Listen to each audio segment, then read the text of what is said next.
Assalamualaikum warahmatullahi wabarakatuh. Kembali lagi kawan di Legenda Catur Dunia. Masih dari video World Rapid and Blitz Tim Championship 2024 hari kedua. Masih kita akan ulas game-game di hari kedua. Tadi ada yang merequest gamenya Magnus Carlsen lagi melawan Ding Liren. Battle and Game Gajah versus Gajah yang dimenangkan oleh Magnus kawan. Tadi sudah kita ulas juga permainan Iani Puniaci. Kemarin malam saya sajikan juga permainan Magnus Carlsen melawan Daniel Dupop di babak kelima kawan. Kita tidak akan ulas permainan Magnus Carlsen di sini kawan. Kita akan ulas salah satu game terbaik di hari kedua kawan yang dimainkan oleh bocah cilik yang masih berusia 13 tahun yang memperkuat timnya Richard Rapport kawan. Dia adalah Yagis Erdomus yang masih berusia 13 tahun kawan. Kalau di sini nampak gelarnya adalah IM International Master. Di situs video juga dia masih International Master kawan. Tapi elonya sangat tinggi kawan. Di halaman resmi FIDE, dia mempunyai elo 2599 untuk permainan standarnya. Tinggal 1 poin lagi dia bisa mencetak sejarah pemain termuda yang bisa menembus angka 2600. Dan dia kalau di artikel-artikel yang lain menyebutkan bahwa dia merupakan seorang Grandmaster termuda sepanjang sejarah nomor 4. Masih berusia 13 tahun kawan, dan di event ini dia diturunkan di hari pertama pada babak pertama dan kedua, kemudian di hari kedua diturunkan pada babak ke-7 dan babak ke-8, dan dia sapu bersih 4 gamenya. Luar biasa, sangat berbakat pemain ini kawan, asal Turki yang masih berusia 13 tahun. Nah, game yang akan kita otak-atik ini dari permainannya pada babak ke-7 menghadapi Grandmaster tuan rumah Kazakhstan.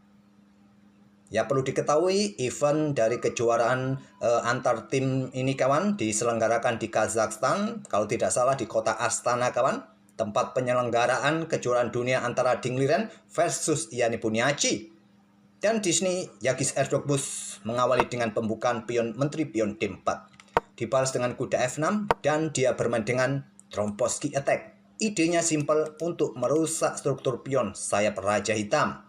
Dan untuk menghindari taktik seperti ini dari putih kawan agar pion tidak bertumpuk, kuda kebanyakan lari ke peta E4 ataupun bermain dengan pion E6 kawan.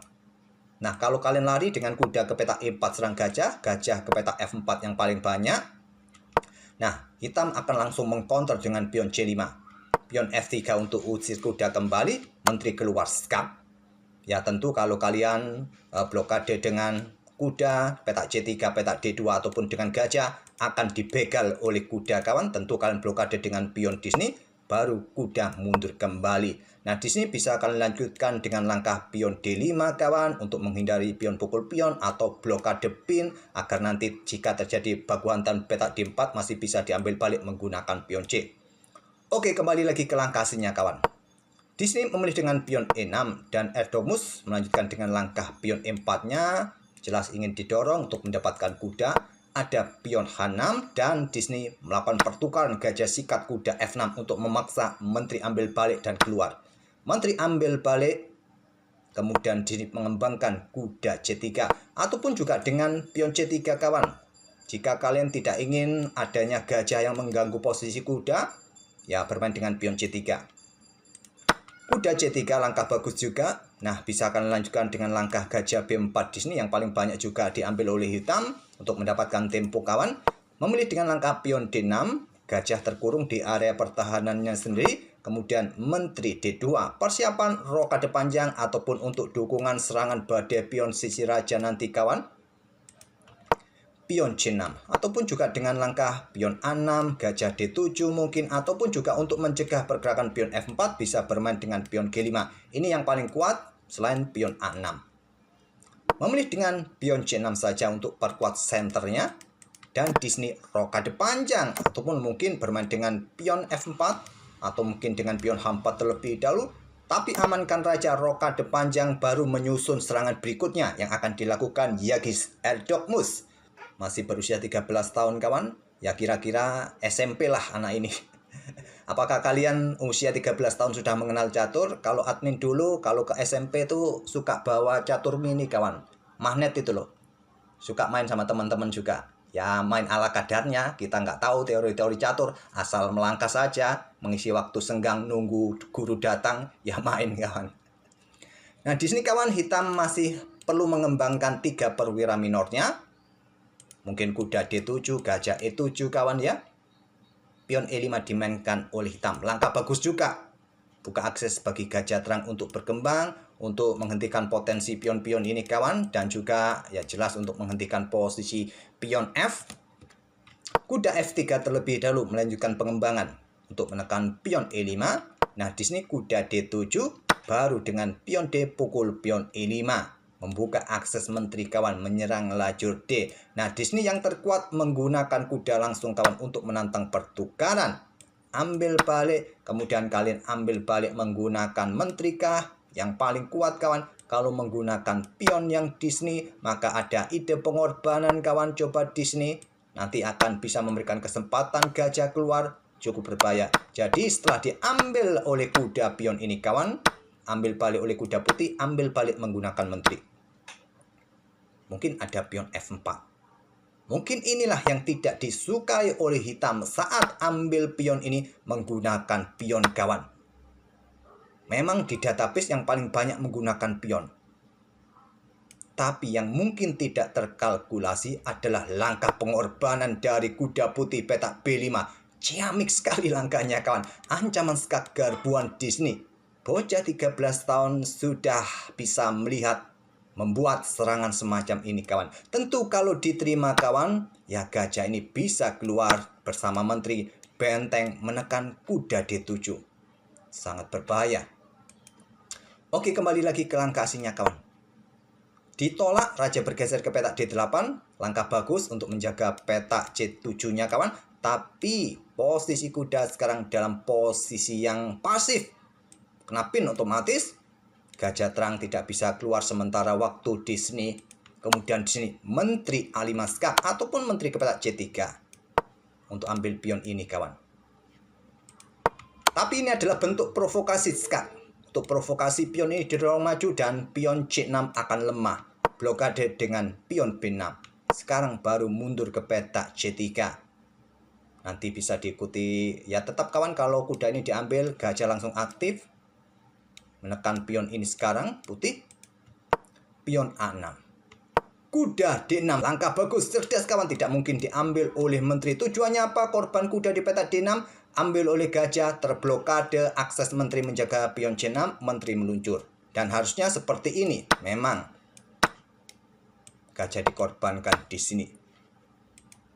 Tapi kawan di sini sepertinya Grandmaster asal Kazakhstan melihat langkah-langkah ciamik manuver-manuver kuda ini yang begitu bagus. Konsentrasinya hilang kawan. Mungkin kopinya sudah habis, obatnya sudah habis. Melangkah raja ke petak C7. Ya simple sudah kawan. Wassalam. Kuda ke petak E8. Skak garbuan ster. Sternya jatuh kawan. Apakah di tempat kalian selalu bilang seter? Ya, di tempat admin juga seter kawan. Hanya 14 langkah saja kawan. Game ini berakhir. Luar biasa.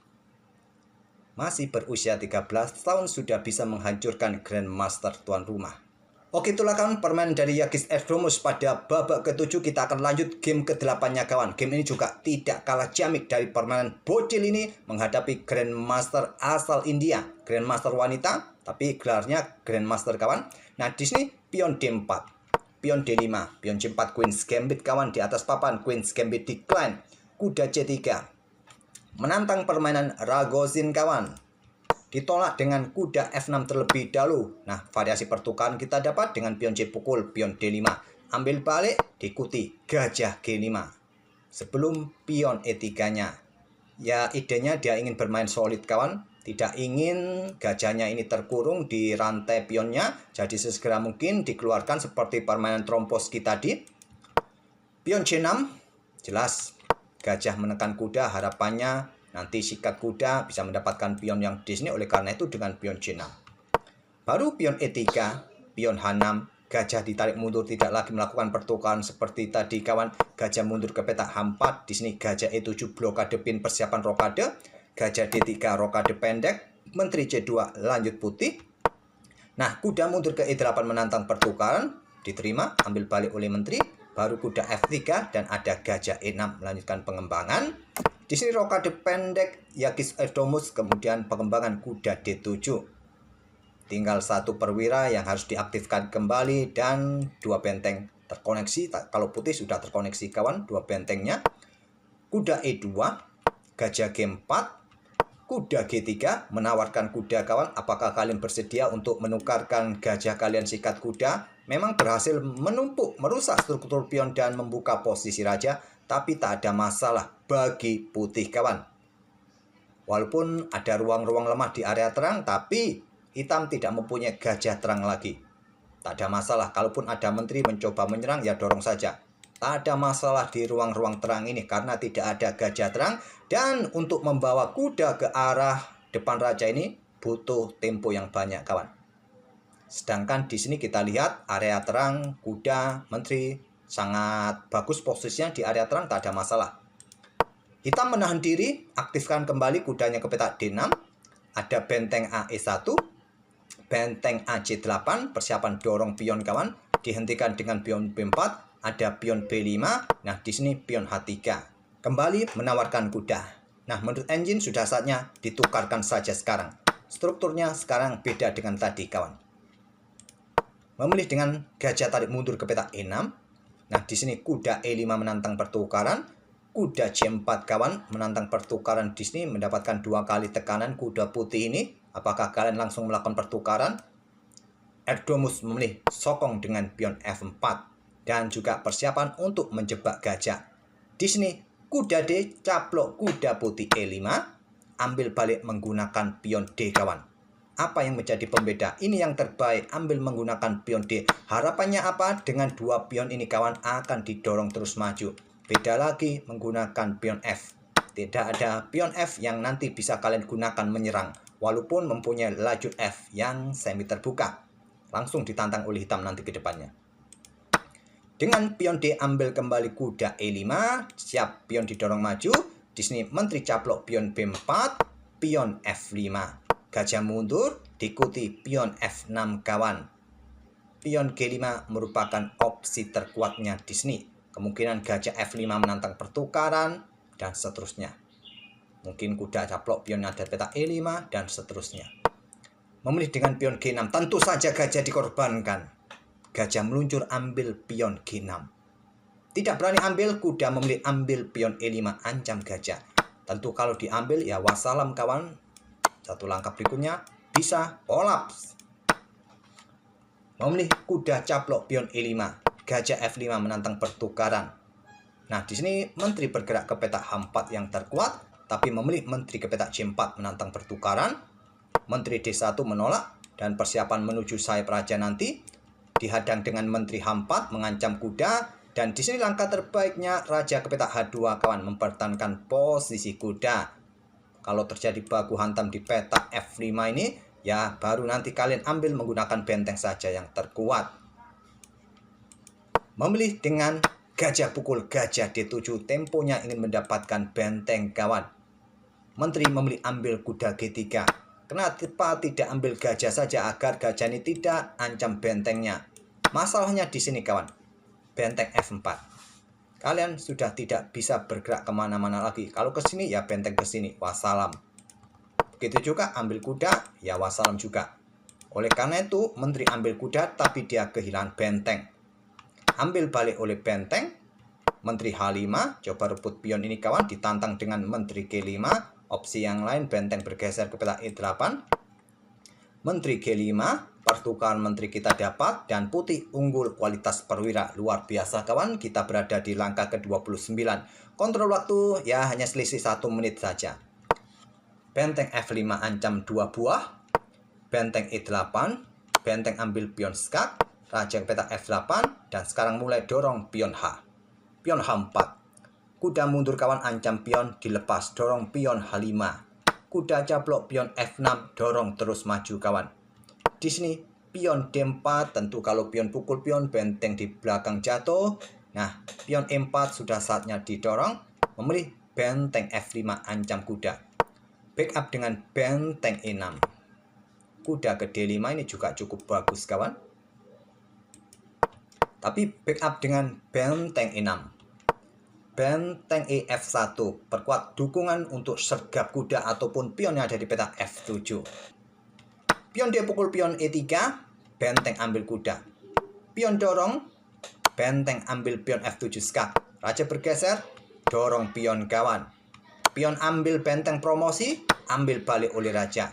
Dan pion bisa menjadi menteri. Di sini raja caplok. Kenapa tidak ke sini saja agar tidak bisa promosi kawan? Ya, sementara ke sini saja ambil kawan untuk menghabisi pion-pion putih masih menang. Ataupun juga bergerak ke peta G7 mungkin nanti idenya. Jadi memilih raja ambil benteng, pion promosi, pion A5, menteri H7 skak, raja mundur ke F8, sekarang pion G4, pion A4, pion G5, benteng ancam menteri, skak, raja bergerak naik ke peta F7, skak, mundur ke peta E8, ada pion G6. Nah, di sini Harika Dronovali menyerah di langkah ke-47. Langkah-langkahnya sangat bagus kawan dalam permainan rapid. Akurasinya sangat tinggi dari permainan Yagis Erdogmus sebesar 94,9%. Bayangkan dalam permainan rapid kawan mendapatkan akurasi setinggi ini. Ya, pemain warung kopi seperti kita sudah tidak masuk akal. Oke, itulah kawan 2 game dari Yagis Erdogmus, bocah berusia 13 tahun yang memperkuat timnya Richard Rapport kawan. 4 game yang dia mainkan semua sapu bersih. Luar biasa. Semoga bisa jadi inspirasi bagi kawan-kawan yang masih belajar, adik-adik yang masih berusia ya kisaran belasan tahun, masih remaja, bisa jadi idola baru. Kita tunggu saja perkembangannya si bocil ini, 1 tahun mendatang, 2 tahun mendatang, apakah bisa mencapai levelnya Super Grandmaster 2700? Seperti siapa? Domara Jukes ataupun Pragnananda. Itu waktu bocah juga mengerikan kawan, langkah-langkah kedua pemain India itu. Oke, kita akan bertemu di video-video berikutnya. Terima kasih. Jangan lupa like, komen kalian, subscribe bagi kawan-kawan yang mampir. Kita akan bertemu di video-video berikutnya. Wassalamualaikum warahmatullahi wabarakatuh.